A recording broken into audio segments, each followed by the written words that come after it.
When we're thinking about the 2019 crisis that began with the bombing in Pulwama and the Indian airstrike in Balakot, if you look only at that crisis itself and not its impact on the future, you could say that the government of India came away reasonably well, right? Most importantly for Prime Minister Modi and his government, the government got good domestic gains. The government was re-elected, and also internationally, it was seen as a sort of victim and a responsible actor.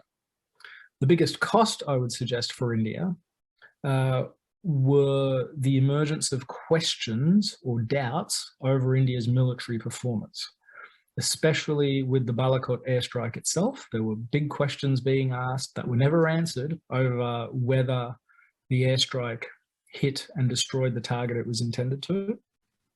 And even the next day, in the subsequent air combat, I should say, the Indian military performance was pretty mixed, right? The Indian Air Force lost a fighter jet, it lost a helo to friendly fire.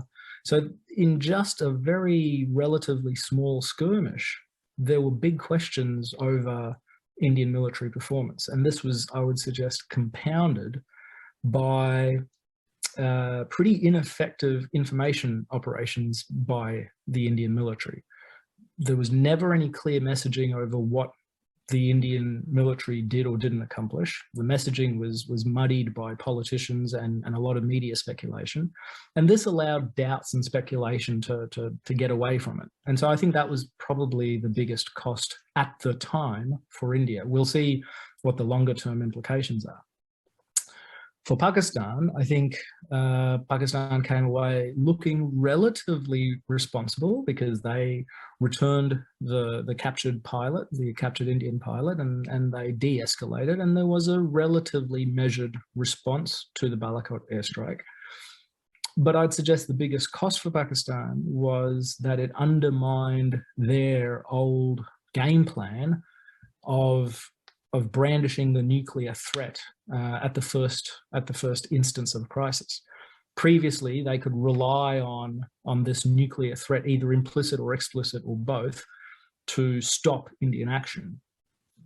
That ended with Balakot. No longer could Pakistan prosecute a subconventional conflict against India and think that it could get away with just brandishing this threat and not suffering any ensuing crisis. So that's a pretty big cost when it comes to Pakistani strategy.